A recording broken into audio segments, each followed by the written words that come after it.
Welcome in to another live stream here at WinDailySports.com, all sponsored by the Sharp app. You can go to sharp.app to download the app or go to any of your app stores, whether that's Google Play or the Apple App Store. You can find the Sharp app. So download that. And also, you can sign up there, and you can also get a free gold membership at Win Daily Sports if you sign up over at Sharp. So, do that, sharp.app. And right now, what we're going over, position by position previews, an extensive look at the Sunday slate for week 2 of the NFL season.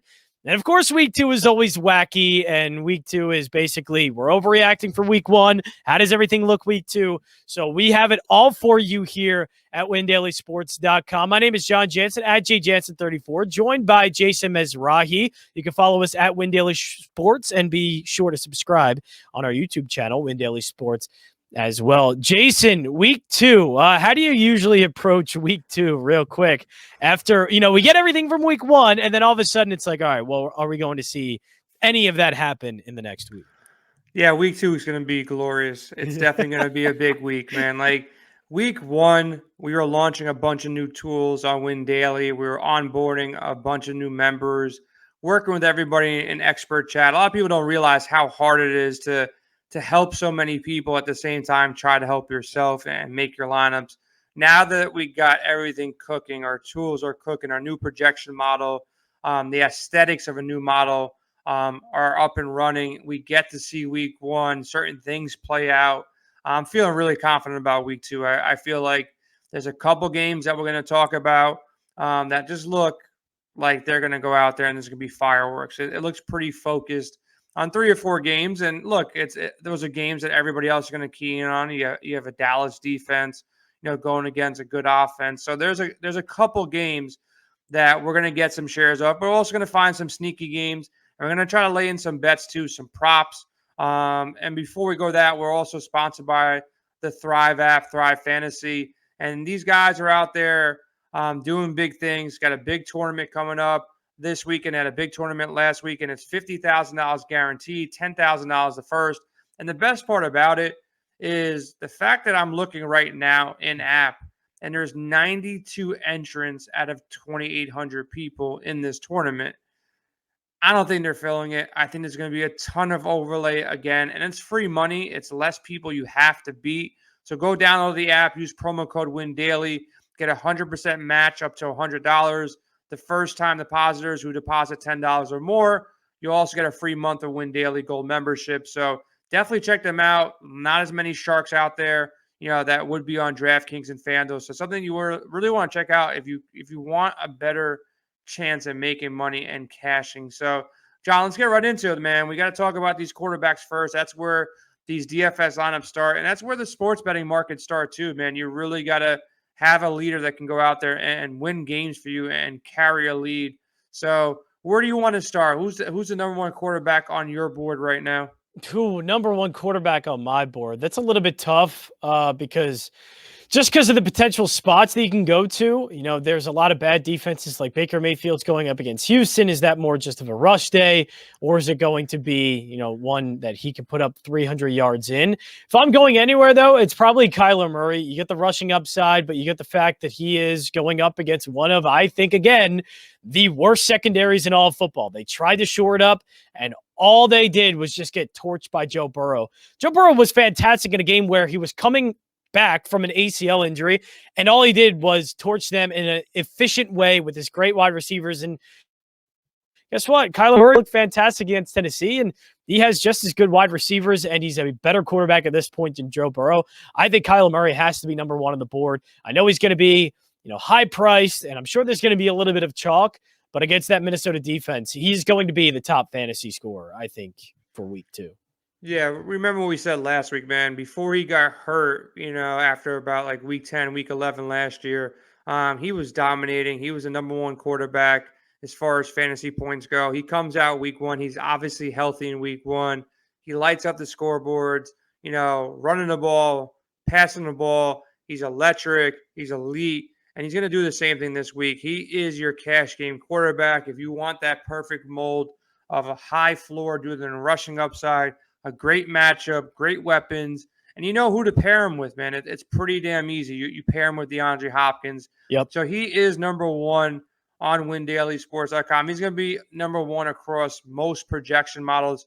You're paying a little bit of a price at 8,200. So there are other values on the board. And the guy I have coming in at number two, he's not number two on our rankings, but he might even be the highest on quarterback that I played this week. Due to the matchup in Dallas, Dallas is as bad as it gets. And what's good about Dallas is that they can put up points.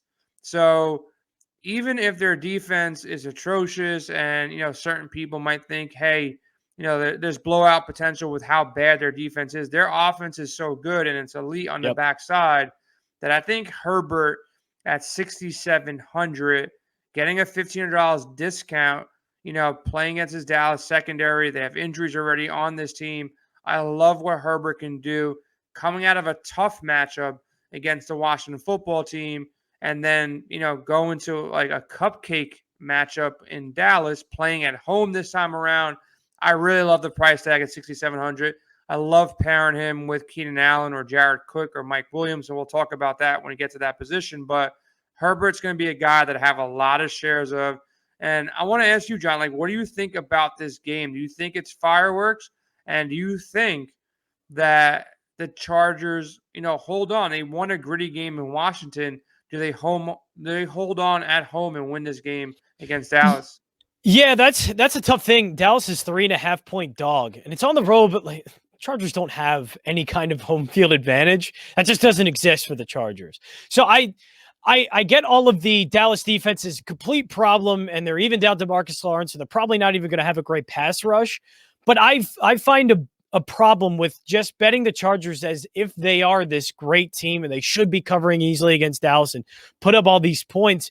That was a really tough win they had to eke out on the road. And as we saw, the Giants were able to put up more points on Washington. Now, of course, week to week, things change. But, I don't think this Washington defense is as daunting of a defense as we're kind of all making it to be. So not to say this offense is going to be bad or anything. I think they're going to put up points. But in just terms of the spread, getting the hook there with Dallas, I absolutely love that. And I think the public's going to be all over the Chargers here. We're going way too far into the Justin Herbert's great, so are the Chargers. That's not always going to be the case. Great quarterback play doesn't necessarily make you a winning team. So I'm leaning Dallas a little bit, especially with the hook at 3.5 with no home field advantage. But another quarterback that I'm looking for, and this is a huge spread, by the way. We saw this at 12.5, and I think it even got up to 13.5. Tom Brady and the Tampa Bay Buccaneers going in to Atlanta or playing Atlanta. Now, the last time these two teams played, it was 44-27.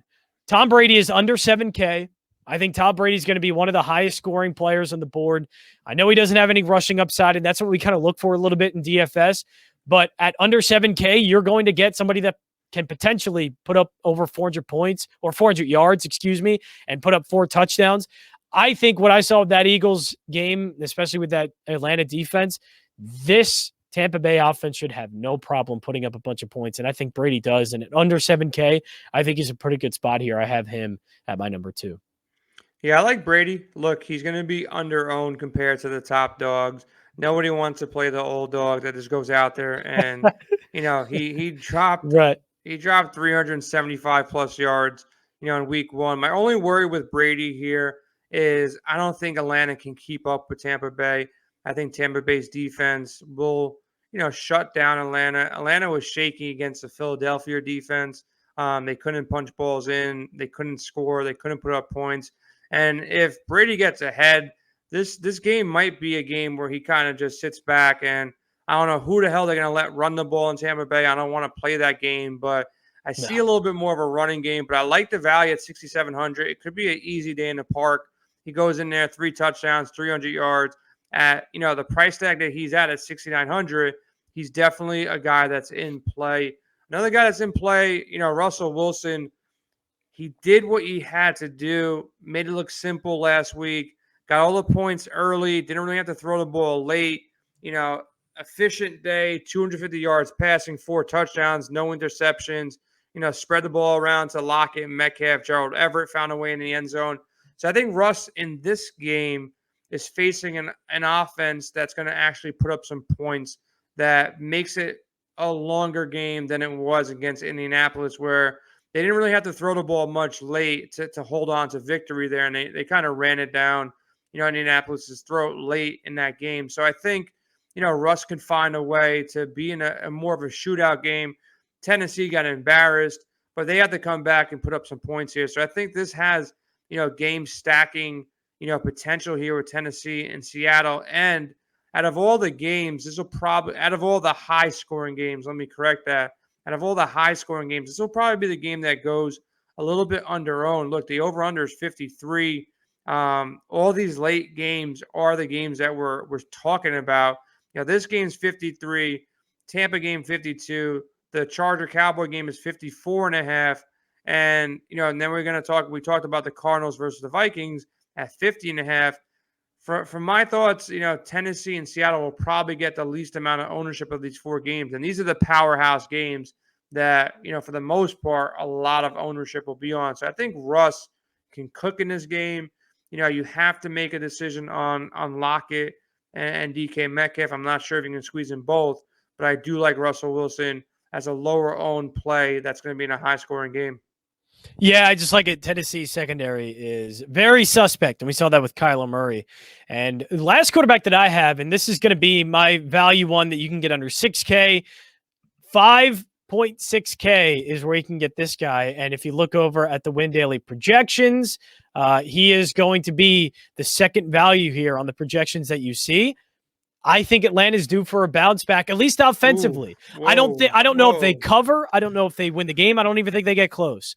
But we saw, again, last year, and of course, this year is different teams, and Atlanta has a new head coach in Arthur Smith, but they put up 27 points, and I don't think Matt Ryan's completely done. We saw that Tampa Bay secondary get torched. Yes, good Dallas team, but last time I checked, the Atlanta Falcons do have an elite wide receiver as well in Calvin Ridley, and there's not a defensive back in Tampa Bay that's able to cover him. I actually think Matt Ryan, the Atlanta offense, is actually able to put up points. I think they get close to what they did last season, 27 points against this Tampa Bay defense. I think Tampa Bay has some problems back there in their secondary, and I think Matt Ryan's going to expose that again the same way Dak Prescott did. So I like Matt Ryan to have a pretty big day here. And as you just said, they're going to be behind, so he's going to have to throw a lot, and I could see him getting close to 350-yard game, a few tutties. I love that at 5.6K. Yeah, I played a share or two of Matt Ryan with Ridley last week. They got off kind of hot, like that first drive. They drove down the field, but they just could not score touchdowns.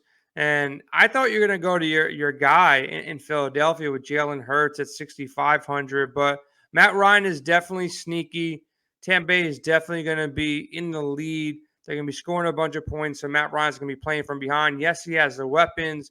I'm a little worried, though, Ryan, that he's starting to become washed. And he never really recovered from that 28-3 beatdown that Brady gave him. So, in regards to this game, I think is a good value for GPPs. Bridgewater, the same. Look, if Jacksonville let up all those points to the Houston Texans, I think Bridgewater and the crew, you have Noah Fant, you lose Judy, you still have Sutton, you got some weapons, at the running back position as well. I think Bridgewater also becomes, a guy that, for GPP only at 5,400, he makes some sense. Jalen Hurts, 6,500. Look, San Fran, they also let up a bunch of points to Detroit. It's 1 week, so it's not a large sample size of, does the San Francisco defensive old step up, or is this the new, San Francisco defense? So if Jalen plays like he played last week and San Francisco is going to score a bunch of points, I think Hurts is a nice little discount due to the rushing upside. Again, look, if Detroit can score in San Fran, if Jared Goff can do things, and they really didn't have much of a wide receiver core out there. It was a lot of Hawkinson, a bunch of running in tandem with their 2 backs down in Detroit. So I think Jalen Hurts is interesting. I think Bridgewater can be used for GPPs. And the guy we haven't mentioned, and another shocker to me while you haven't mentioned him yet, no Dak Prescott talk. This game is going to be fireworks. What's your thoughts on Dak here? Yeah, Dak obviously I think is going to be an option on most slates because he has the wide receivers to do it, and he's in a great passing offense where he's heavily relied on. As you saw, he is heavily relied on. So I do like Dak Prescott to a certain extent. I just think there's other value on the board on the road against the Chargers. I don't think the Chargers defense is anything to be afraid of too much, but with how Dak is priced as well, 6,800, I just think there are a couple of different spots around there that you can go, especially Tom Brady. Jalen Hurts, I'm not a huge fan of his for this weekend, but you guys have guys like Matt Ryan, who is low owned and going to be low salary as well, that you're getting in a really good spot. Teddy Bridgewater against Jacksonville in a good spot. So just a couple of guys that are around him and a little bit cheaper than him that I think I would like. Dak Prescott in most slates I'm going to look at. This one, though, on the road, a little bit weary of putting in Prescott. Yeah, Prescott, his props are 307.5 yards, 4 yards ahead of Herbert, 4 yards less than Tom Brady, which is kind of interesting. Matt Ryan's at 281.5. So you kind of nailed that. It's a guy that he's higher than most every other guy's prop, not mentioning Brady and Dak and Herbert. Josh Allen at 292.5. What happened to Allen, man? Like, it's a guy that everybody was down on before the start of last season, high on before the start of this season. He loses week 1. Nobody's thinking about playing him in week 2 now. Any thoughts? Is something wrong in Buffalo? Is it regression? And this matchup not being so strong against Miami, what's your thoughts on Allen as a sneaky play against a tough Dolphins defense? Yeah, the Dolphins have a solid secondary. Xavier Howard's still there, and he's really good. And I just think Josh Allen looked erratic. And somebody mentioned it. I don't know if I necessarily believe it, but it's something, I guess, food for thought. He had a great season when there was no crowd there, and there was no really pressure on him. Now the pressure's on him. Now the crowd is there. There are full stadiums. Maybe he's a little bit too amped up, and he was all over the place. He was overthrowing receivers. He was throwing balls into the dirt at guys' feet. I think that Josh Allen is still alive and well there. Now, for fantasy purposes, like, he still can run the ball, and as you just saw, they threw 50 bleeping times, and I think they're going to do it again, be close to that. So they rely so heavily on Josh Allen that he is pretty much going to be an option almost every single slate, but I just think his erratic play is something I don't want to test against a defense like Miami. So it's completely a no spot for me. Especially at the price, and I think people are still going to be rostering him. Yeah, I don't think he's a guy that you got to target if you're entering 100 lineups. Obviously, you want to get some shares of a lot of these quarterbacks that we mentioned, but when you look at these props, we have a prop model at the Sharp app. Go to sharpbets.app. It's our all of our projection models, our prop models, our betting models, our expert chat, everything that you want in a community and a service. Make sure you go check us out at sharpbets.app. After downloading the app, use promo code FIRST1000. You get a free membership to sharpbets.app. Hop in our community. Like I said, we're firing off live bets. We had a great weekend in week 1. Most of our guys were up, I think, in combination between Saturday and Sunday, over 20 units in NCAA football, combined with NFL, combined with props. And we've been hammering the props for NFL. So we had a great weekend last weekend. So we're planning to do the same. John, let's slide over to running backs, man. Like, we had McCaffrey, a guy that I faded. It was the right move to make in week 1. Now he's going to New Orleans. He's going against Kamara. Jameis Winston had the craziest stat line I've ever seen, from a quarterback throwing for less than 150 and throwing 5 touchdowns, which is just shocking to me. I didn't watch that entire game, but like, seeing that stat line didn't make much sense. I don't know what to expect, going into this game. Paying up for McCaffrey, like, it's never a bad move, but $9,900, it's going to, cripple you at other spots. So I'm off McCaffrey, even though that we have him number 1 on our projection model, staying away from there. I like Kamara more than McCaffrey. Kamara has less weapons around him. They really need Kamara to have big games for them to have big games. Because I don't think this whole 5 touchdown, 150 yards passing is going to stay consistent. Then you got Dalvin Cook at 9,100. But if you're looking at our projection model right now, we have Najee Harris at number 4 on the board, ahead of Henry, ahead of guys like Nick Chubb, which is a little bit shocking to me, ahead of Joe Mixon, who had a monster game in week 1. Najee Harris, 6,300, best value on the board. So I think there's play there. Look, he didn't have an explosive game. It was a tougher matchup week 1 against Buffalo. Now he gets the Raiders, who played the most ridiculous ending to a game that I've seen in a long time. Like, that game could have ended like 5 different ways. People came off the bench after almost exchanging jerseys on some crazy things.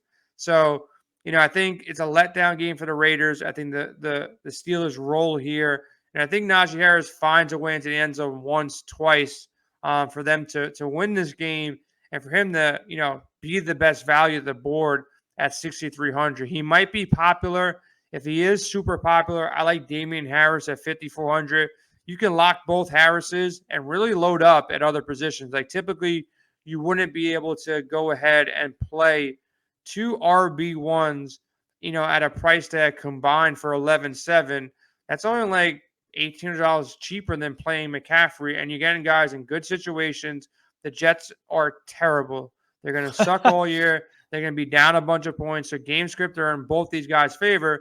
And the last guy that I'm probably locking in a lot of my lineups is Nick Chubb.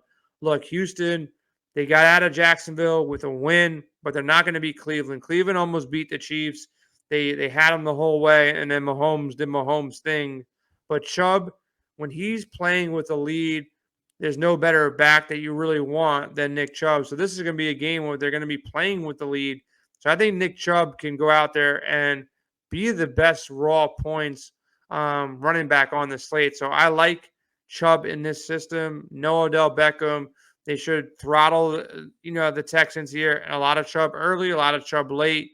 I think he's going in for 125 yards, and I wouldn't be shocked to see him go out there and get 2 touchdowns. So I really like Chubb. I like both Harrises. And I'll have shares of McCaffrey, Kamara, but a lot less than I would, Nick Chubb, Najee Harris, and Damian Harris. Yeah, and I think you can look at kind of that entire group. Najee Harris, I even think Derrick Henry is in play for this week. Also, Joe Mixon as well, especially this like 7K group and Najee Harris at 6.3K. I love all of those guys. Nick Chubb is probably my favorite running back for this week. Houston had one of the worst rush defense according to rush DVOAs. They were one of the worst rush defenses.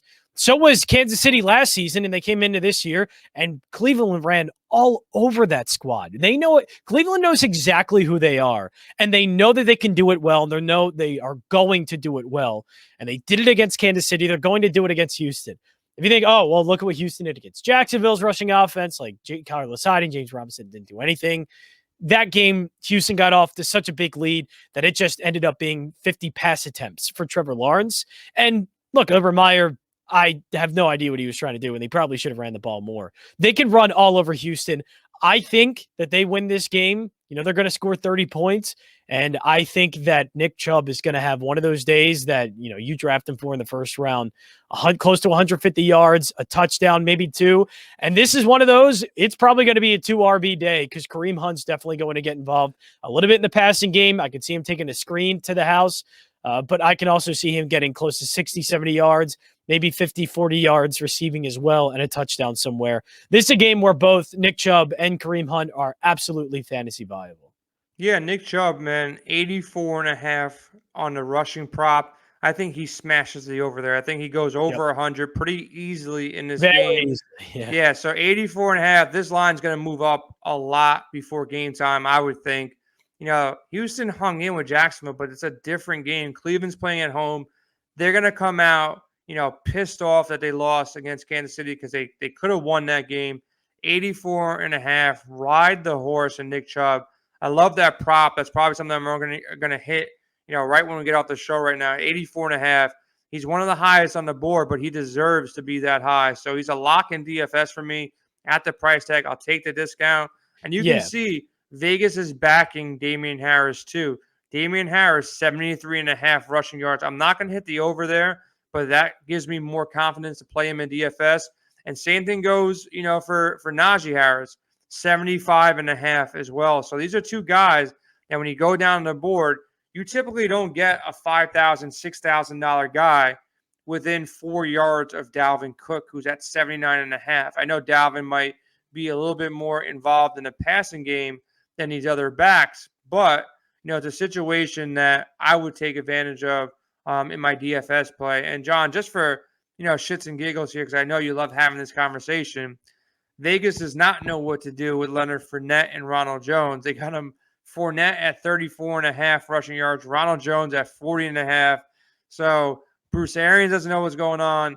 They both know that, the Falcons defense is terrible. So, like, I can see both these guys going over if they were just like two normal running backs on a good team without Bruce Arians, without fumbleitis, without all the nonsense that goes on. These are two low rushing props for a team that's got a 12-point, favorite against a team that can't stop the run. Any love for these rushing props for Fournette and Jones, two guys that are not really viable in DFS, but maybe guys we can bet on? No, not at all. No, this team knows exactly. No, I mean, if any, it would be Ronald Jones. Ronald Jones is the only legitimate back there, but the problem is what you're betting on with Ronald Jones is, does he make a mental error in this game? Because if the answer is no, then he's on the field because he's clearly the most effective back that they have. He's on the field if he does not make a mental error and he gets over that 40, and I think he gets over pretty easily. But if he does make a mental error and he makes a fumble or he misses a block, he's not seeing the field again. So I'm not betting on it. I'm not betting on whether or not he makes a mental error and Bruce Arians is yanking him or not. I just hate that. And look, they know what they are. They're going to be a passing offense, and they're going to try and pass on this Falcons defense. Yeah, I think they're going to do that early. I think they're going to be up a lot early, and I think they're going to have to resort to one of these backs to kind of give Brady a break. They're up 15. They're up 20. Go ahead and let one of these guys run. Like I said before, if we knew who was 1 and who was 1A. And if we even knew it was like a timeshare in this situation. I wish we knew anything like that. I'm with you. I wish we knew something. But no, it's just a mess. Bruce Arians is a mess. WinDailySports.com, by the way, you can sign up WinDailySports.com. Still, the promo code is active, NFL 2021. And if you use that promo code when you sign up, you can get a 6-month gold membership for $100 off. So a $299 value down to $199 if you use the promo code NFL 2021 when you sign up WinDailySports.com. Also, make sure to hit that subscribe button on our YouTube channel. We have plenty of DFS content for you. Still doing MLB. We're riding out to the end of the MLB season. And also, we're getting plenty of NFL DFS content to you as well, whether it's showdowns on Monday and Thursday or getting you ready for the Sunday slate, as we are right now on the positional preview here at Win Daily Sports. Also sponsored by Sharp, sharp.app. Check that out. Google Play, App Store, download the Sharp app. So let's go over to some wide receivers, Jason Mezrahi. You said there's a lot of value there, wide receiver. So I'm interested. Because you want to roster, I think, as you were saying, there are some guys, some running backs that you can roster that aren't going to be high price, and we can go after some of the wide receivers. Who are those wide receivers for you? So when I did my initial builds, if you listen to what I just said for the past couple of minutes, you go with both Harrises, you go with Nick Chubb in the flex or however you want to build it out. There's your 3 running backs. Now you need 3 wide receivers. You get 2 cheap running backs. Right. You now get Herbert, fairly priced. Keenan Allen. Look, you're getting a number 1 receiver in probably the best game script that's out there for this week at 7,000. I love the price on him at 7,000. I love running it back with CeeDee Lamb, Amari Cooper, possibly both these guys. Mike Williams, a little expensive, but a guy that I think can go out there and bust one at 6,100. So I think, any wide receiver in this Charger game, in the Dallas game, with Michael Gallup out, Lamb and Cooper had big games while Gallup was playing. Now he's gone. More confidence going to be thrown, Cooper's way and CeeDee Lamb's way. You want, wide receivers. You don't want to make a mistake and play wide receivers for value that don't have the quarterbacks that can really feed them Brock. And with Herbert and Dak Prescott, you got that. So, those 4 guys I'm in love with. I'd probably go with Keenan. We didn't mention Austin Eckler either, at the running back position, or Zeke. I think they're both viable. They're good. I like Zeke. Zeke, yeah. I think, is a good spot, and I think that there not many are going to roster him, so I like Zeke. Yeah, I think Zeke is super sneaky. If there was a week to play Zeke, it's when everybody's going to be on CeeDee Lamb and Amari Cooper and on his game from different perspectives. And due to the fact that last week he laid an egg in a tougher matchup. I think this would be the week in your GPPs to play a little bit of Zeke. But the state of wide receivers, I love that game. Outside of that game, we talked about Kyler Murray being in a great spot. Hopkins, 8,000. You might get worried about that price. We don't have him in the top five. We don't just like automatically say, okay, he's DeAndre Hopkins. He's got Kyler Murray. Just put him at number one. He's the most expensive guy. Our projection model works a little bit differently. We really look at the matchup. So, with Hopkins at 8,000, the downside is he's more expensive than the guys that we have ahead of him. The upside is Kyler Murray really feeds him the rock in the red zone. He's got more confidence in him than anybody else. So when you're playing your Kyler Murray lineups, like you can take a chance and play Kirk and he can go off, or take AJ Green and hope something happens. But if you want to play it safe, you play Hopkins with Murray. So Hopkins in a great spot as well. It's a pricely pairing that you're going to have to be discounting throughout the rest of your lineup. And I got some cheap tight ends for you, but I don't know if I can play Hopkins and Murray in my GPPs this week as much as I'd like to, just due to pricing. Lockett, DK Metcalf, both in great spots against Tennessee. Lockett had the better game last week. Just makes me think this is going to be more of a DK Metcalf. I think right. Yeah. I think the physicality in downfield, it works more with DK Metcalf in this game. Tennessee's going to have a tough time with that. Yeah, so I like DK a bunch in this game. And we saw it last year, man. It just happened to be where they just played, hot potato with wide receivers out there in Seattle. Just one week it'd be Lockett. The next week it'd be, Metcalf. So I think this is more of a Metcalf week. And hopefully you get a little bit, lesser ownership that you might have normally coming off a big week. So I think Metcalf has a big day as well. Lockett, definitely viable. The guy doesn't get enough respect. So he's definitely in our top 6 right now to WinDailySports.com. So this is a game that we're obviously going to be targeting. Seattle, Tennessee, Chargers in Dallas. The guys, Lockett, Metcalf, Keenan, Mike Williams, CeeDee Lamb, Amari Cooper. Calvin Ridley. Look, he started. If you can't really put up points against Philadelphia, I know it's one game, but I start getting worried about this team. As much as Ridley is a guaranteed, target monster, we got him at number 2. I just don't know if I play him over Keenan Allen. I don't know if I play him over DK Metcalf, because Tampa Bay is still a good, defense. And, when they get up, they're going to bring pressure to Matt Ryan. He's going to get frazzled. And they just have to stop Ridley. Everybody wanted to play Kyle Pitts last week. He didn't really have a great game. I don't expect a monster game this week either. I think Matt Ryan is starting to be washed. And it's kind of shocking to me that they didn't go out there and grab a Justin Fields or grab one of these quarterbacks when they had the opportunity this year or last year. So, yeah, Ridley's in play. I'm not going to be on him. Another guy that's super valued, though, is Allen Robinson. What's your thoughts on Robinson, knowing that it's probably still another game with Andy Dalton out there? I'm fine with it. Look, I think we've seen at this point, Allen Robinson is kind of quarterback proof. So I think Andy Dalton, especially Cincinnati, like I don't want to pretend like Cincinnati's just become this good team and like they got this great defense or no, you could throw on Cincinnati. It's a game that Andy Dalton should do fine in, and Allen Robinson. Narrative. Right, a little bit of revenge. Right, a little bit of revenge narrative in there. But look, Allen Robinson's going to be open. Andy Dalton's certainly capable of getting it to him. So I think Allen Robinson is in a fine spot. Of course, like there is going to be a cap on what he can do just because it is Andy Dalton. But I would not be surprised if you see Allen Robinson with double-digit targets, you see him with close to double-digit receptions, and you see him with over 100 yards and a touchdown. Like that is absolutely in play against Cincinnati. They don't have the means to cover a guy like Allen Robinson. So, I mean, they struggled with Adam bleeping Thielen.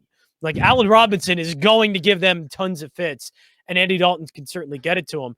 I want to go to that Dallas game a little bit, because if you are going kind of the opposite way that you are, and I think we are, in that you want to roster some of the top running backs, you want to go with a McCaffrey or Kamara, and you want to roster some of the top guys there or elsewhere, a really cheap wide receiver that you can go after that I think is going to give you good value.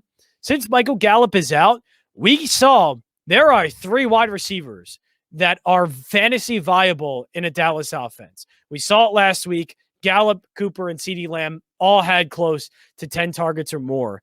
This is going to be another game where Dak Prescott drops back 35 to 40 times. And Cedric Wilson, we saw in that game too, he had a couple of catches against Tampa Bay, and he looks good. Now he's going to take that third wide receiver spot at 3.1K.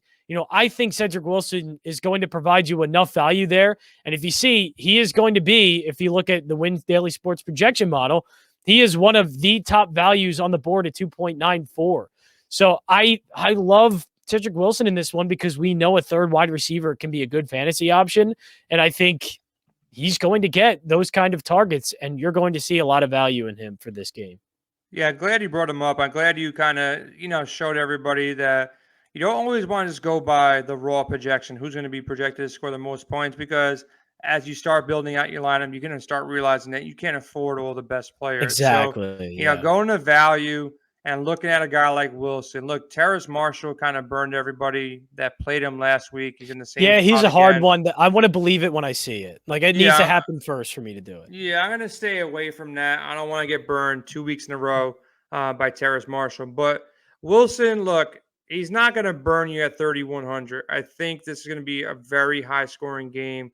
They're going to be passing the ball at 3,100. If he gets even, 4 receptions for 45 yards, 8 to 10 points, you're happy. You're content. You got to make sure now that your big dogs that you paid up for after the savings go out there and do their thing. I think I'm going to end up living more in the mid-range because I think going with those cheaper running backs, you can still get Keenan Allen and Allen Robinson and CeeDee Lamb or Amari Cooper. And we didn't mention Robert Woods and Cooper Kupp. They went out there with Stafford and they did their thing. They're facing Indianapolis, so I kind of like them as well. I want to get your take on a couple players, though, too, because I know you're a fan of Cincinnati. I know you invested a lot into Joe Mixon. It already paid off week 1. But what's your thoughts on Chase and Tyler Boyd? 4,700 on Boyd, $5,000 on Jamar Chase. Do we want to attack the Chicago defense, with some value plays in that mid-range?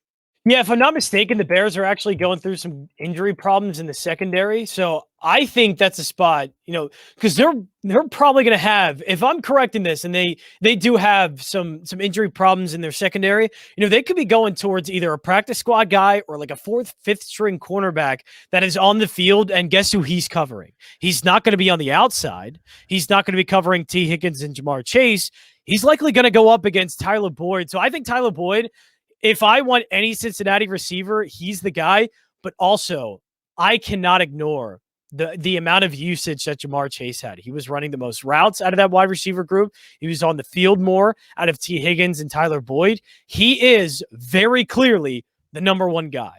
I love what T. Higgins did last year, but T. Higgins doesn't have the versatility, the same kind of diverse route tree. He can't do as many things on the field as Jamar Chase can. And as we saw, game 1, the drops thing doesn't matter. It's the regular season, not the preseason. Jamar Chase was fantastic against Minnesota, and he's going up again against Chicago, who's dealing with a few injuries in their secondary and just not a good secondary to begin with, as we saw against the Rams. I think Jamar Chase, you can get him at 5K, but Tyler Boyd's the guy I want here. He's the one that's going to have the juiciest and tastiest matchup to go up against, and I'm pretty sure you can get him at a very good price as well. So Boyd, I think, has a really good game this weekend against the Bears. Yeah, Boyd's prop is at 50.5. Jamar Chase 58.5. Look at T. Higgins, he's 61.5. So you're if you like the value on Boyd, John, you might want to hit up that prop at 50.5. Allen Robinson at 72.5, which is going to be one of the highest guys on the board. Jarvis Landry 66.5 with no Odell Beckham. We think it's going to be a Nick Chubb game. We love Nick Chubb in this game, so I'm probably going to stay away from Landry, but he can be sneaky good value for DFS. Cooper Kupp at 65.5 right now. Robert Woods 63.5. One of those guys is definitely going to pop off for over that. Nobody on Indianapolis I really want to work with. But let's talk about another guy that just real quick, because Tyler Lockett, in the way he attacked that secondary, you can attack the safeties with Indianapolis. I think Robert Woods actually in the slot there. I think he's the one to go after, not Cooper Kupp this week. I love Robert Woods. Yeah, Woods at 63.5. That's pretty interesting. In Denver, Judy's out now. Cortland Sutton, I was building some mocks earlier today. Sutton's a guy, we're going to be talking about Noah Fant in a minute. But Sutton's a guy at 50.5 on the over on the prop that I think is pretty damn interesting. Look, the Broncos are going to be throwing the ball. Jacksonville is going to try to put up some points here. If Houston can score on you, that means Denver can score on you too. I think Cortland Sutton at a mid-range, kind of forgotten about guy. Everybody's going to play Noah Fant, and you're not going to want to play two Denver players. So I think Cortland Sutton is a nice pivot off of Fant if you're not going to play him. And hit that prop up 50.5 for Sutton, who's going to be the de facto number one receiver there. I kind of like that too. What's your thoughts on potentially fading Fant and going Cortland Sutton, and also at the book at 50.5? That seems a little bit light for a number one wide receiver going against Jacksonville. Yeah, 50.5. So basically, I think he's going to get double-digit targets. Let's just say he has to catch half of them and get 10 yards per reception. Absolutely viable for Cortland Sutton. So yeah, I like Sutton in this game, and I think he'll catch more than that because obviously with Teddy Bridgewater and how accurate he is and was in week one, you're probably going to see him catch about 70% of those targets, and that means he's probably going to have 7 receptions, close to 70, 80 yards, and possibly a score. So I like Sutton. Another one, again, we're not going with the cheap options. If you are digging for some of the cheap guys at the wide receiver position, KJ Hamler is the one in Denver I'd actually go with. I know Tim Patrick is the direct replacement for Jerry Jeudy, but KJ Hamler is probably going to see the field a little bit more now that they are down a wide receiver and one of their top ones in Jerry Jeudy. KJ Hamler did well in his last game. He got targeted plenty, and he exactly what we want. He had a deep down the field target that he should have caught. So if he catches one of those, he's providing every single return that you want at a 3.8K. And look, we're probably looking at a floor now of 3 receptions and at least 30, 40 yards. So if that's the floor, but the ceiling is 4 receptions for close to 80 to 100 yards and that touchdown from just one deep pass, I'm taking my chances there because he's definitely going to have that opportunity against the Jacksonville defense. He's going to get behind one of them in one play, and I think Teddy Bridgewater showed at least he has the ability enough to hit him. It's just whether or not KJ Hamler can catch it, and I think I'm going to give him at least a little bit of benefit here that he can catch that one. So at 3.8K, I like that. By the way, you're tuned to the WinDailySports.com. We're going over position-by-position preview. Sign up for a gold membership, WinDailySports.com. Use the promo code NFL2021. You get $100 off a 6-month gold membership. Also, this is sponsored by Thrive. Check out the Thrive app and also the Sharp app as well. Check it out over on the Apple Store. On the Apple Store, check out the App Store and also Google Play as well. Anywhere where you get your apps. But Jason, I think we're moving on to tight ends here, right? Because we're fading Noah Fant. Any cheap plays? And I have to admit, we talked a lot about Cole Kmet. How do you think he looked? He's one guy now that I picked up in my season-long leagues, but he has to be another one that I think we have to love the target share that he got. Well, if you read my article that I published today on tight ends, I did write up Cole Kmet. I forced myself to write up 5, different tight ends and kind of go through. Forced you myself. Couldn't even write up 5. Look, when you're diving around these tight ends, man, like I chose not to write about Waller. Obviously, he's really good at football. Don't like the matchup. Don't like the price. I'm not a Kittle guy. I was a Kittle guy in years past, but not anymore. I think this could be a decent game for Kittle. Now, I want to revert back and talk about Deebo Samuel and talk about some Philly wide receivers in a second. But, I think Fant is going to be super popular.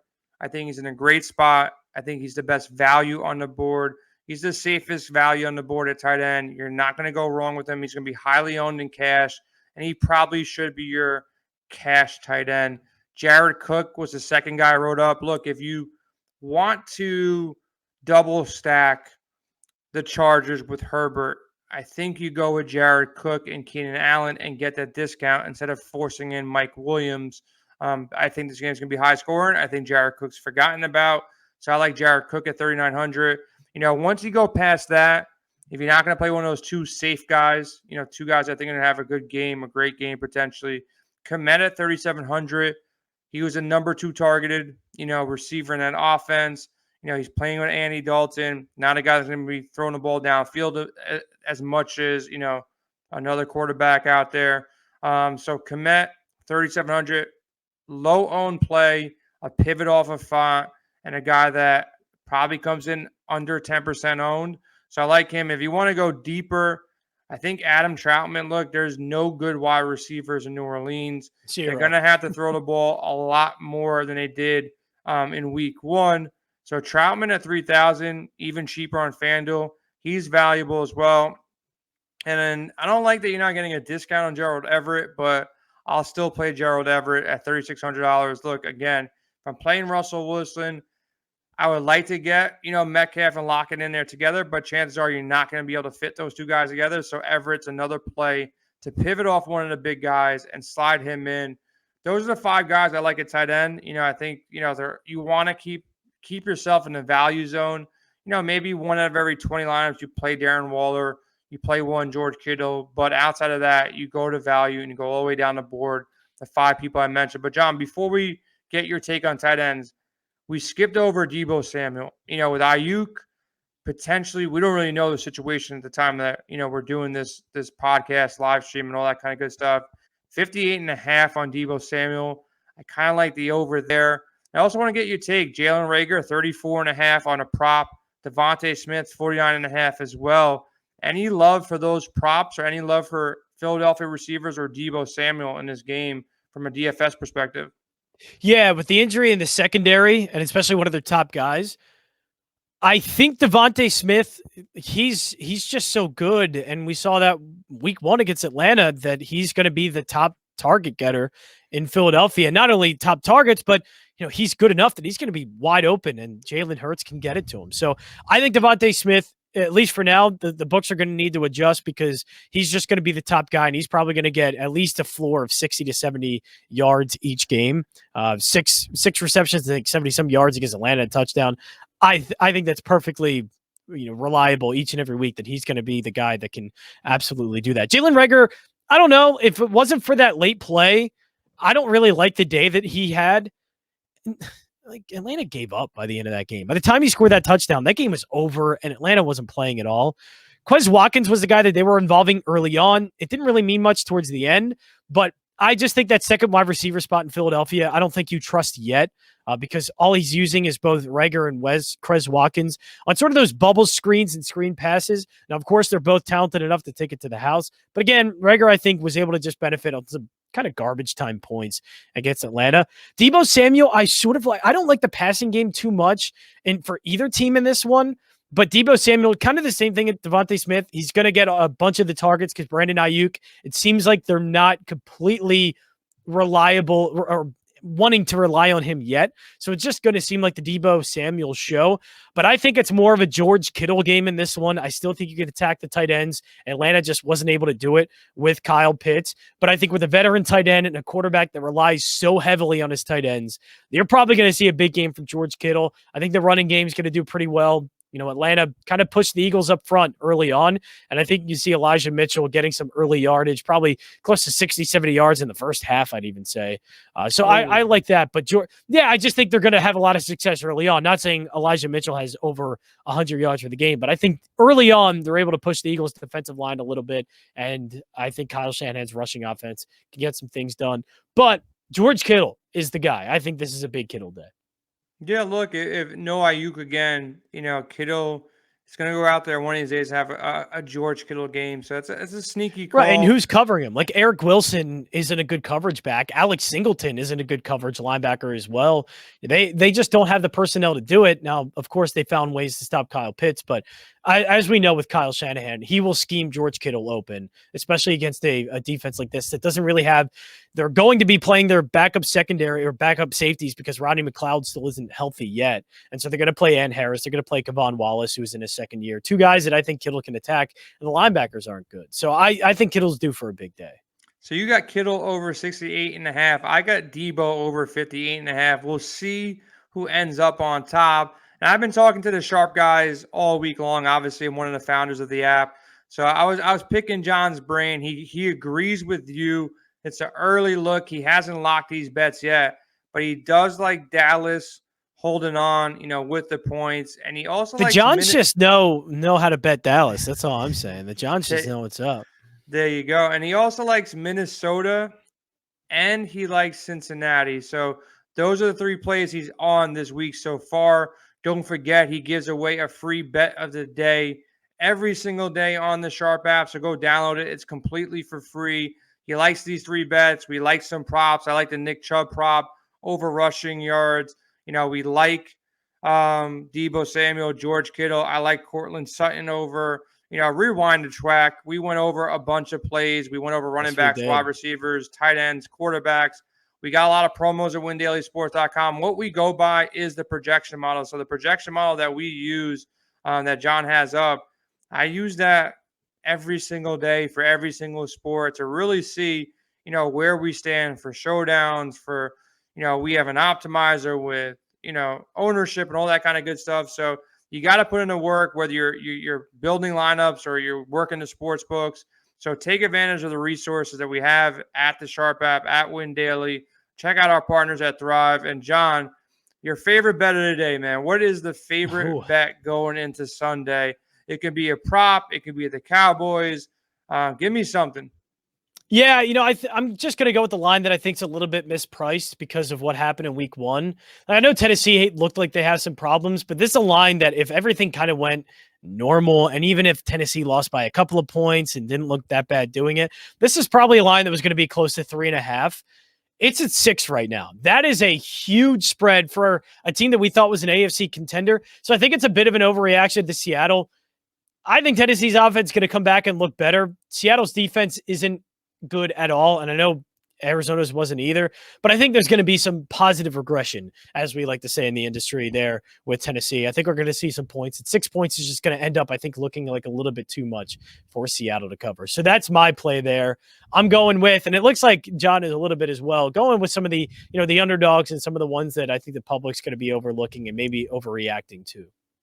Yeah, I'm gonna play it easy. I'm gonna keep it simple. I'm gonna go with Nick Chubb over 84.5 rushing yards. Nice. I think he goes over 100. I think he might even go over 125. So Nick Chubb, if you want to get aggressive, find a place that you can go out there and kind of build your own props and get him over 100. Man, this dude's gonna go over 100 yards. He's gonna go over it potentially in the first half. Cleveland's gonna come in pissed off, come back home in the dog pound, and they're gonna run Chubb early. And I don't see Houston staying in this game that long. So give me Chubb over 84.5. That's my biggest bet of the weekend. And I think that line goes up too. I think it probably ends around 86, 87. So get it where it's at right now. It's too low for a guy that's in a smash spot against a really bad defense, man. So the biggest smash spot for me always going to be Sunday mornings, 11 a.m. I'm going to smash the subscribe button, and I'm going to go at Win Daily Sports on YouTube, and I'm going to go to the new video hub at windailysports.com, and I'm going to watch Sticks and Ghost, Nick and Nick, absolutely crush another slate. They did amazing week 1. It's one of the best shows out there that you can find. So be sure to tune in this Sunday at 11 a.m. And also you can still check out tonight. We have our guy, Joel. He's going to be doing a lot of college football for you. That's Friday nights at 8 o'clock, but also Sunday mornings at 11 a.m. Be right here at Win Daily Sports on YouTube and windailysports.com at the video hub. You can check out all of our live videos there, and they will be going through all of the games, every single game, and give you their best DFS plays for week number 2. That is it for us. You can also go to the Sharp app, sharp.app, as Jason has been telling you about. Also Thrive as well. Thrive has a wonderful, wonderful promo that you can use. You can use the promo code WINDAILY and get 100% match up to $100. First-time depositors of $10 or more will get a free month of Win Daily Gold, $50 value for that one. So be sure to sign up there, Thrive as well. That is it for us. My name is John Jansen. Follow me at jjansen34. That is Jason Mezrahi, and you can follow us on Twitter at Win Daily Sports. That is it for us. We'll be back again this Sunday, 11 a.m. Also tonight for some college football here at windailysports.com.